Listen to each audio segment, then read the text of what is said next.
Na Idade Media, Santiago de Compostela converteuse nun dos principais centros de peregrinación de Europa. Miles de peregrinos chegaban cada ano á cidade, atraídos polo culto ao apóstolo Santiago.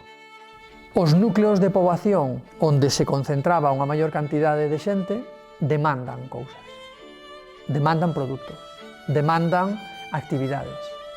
Por iso aí se concentra en parte a cuestión das mercadorías e do comercio. Ao redor da catedral, desenvolveuse unha intensa actividade económica destinada a atender as necesidades dos viaxeiros. Nas rúas próximas ao templo, instalábanse mercadores e artesáns que ofrecían produtos e servizos aos peregrinos.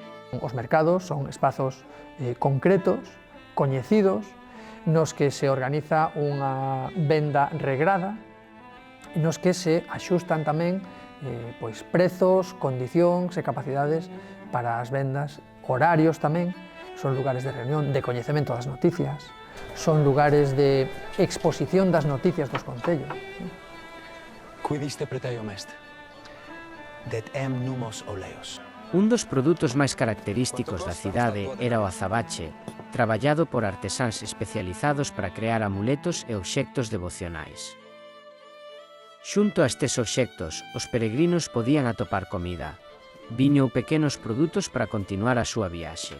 Coñecemos o sector dos carniceiros, coñecemos o das panadeiras, coñecemos tamén o dos ouribes, enormemente potente, coñecemos espazos que teñen venda de produtos exclusivos, hai unha casa dos figos, na que se venden os figos do espazo da contorna.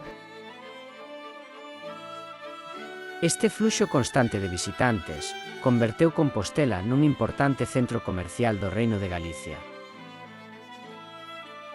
O comercio, a artesanía e a peregrinación formaron parte dunha mesma realidade urbana.